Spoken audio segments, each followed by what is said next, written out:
আসসালামু আলাইকুম গাইস, আজকে আপনাদের সাথে আমি আলু ঘাটির রেসিপিটা শেয়ার করব। তার জন্য আমি এখানে আলু সিদ্ধ করে নিয়েছিলাম। তো এখানে আমি ডিম দিয়ে রান্না করব, তার জন্য ডিমটাকে ভেজে নিয়ে এলাম। তারপর হচ্ছে পেঁয়াজ ভাজাকে ভেজে নিচ্ছি। তার মধ্যে হচ্ছে তেজপাতা মশলা দিয়ে দিলাম এবং আদা বাটা দিয়ে দিলাম।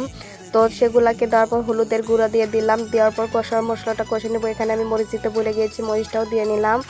তো হচ্ছে লবণটাও দিয়েছি, আপনারা হয়তো দেখেননি। তো যাই হোক, তারপরে এখানে আমি রাঁধুনির পাতা দিয়ে আলুটাকে ভালোভাবে মিক্সড করে নিচ্ছি এবং পানিটা দিয়ে ভালোভাবে এইভাবে আলুটাকে কষিয়ে নেব।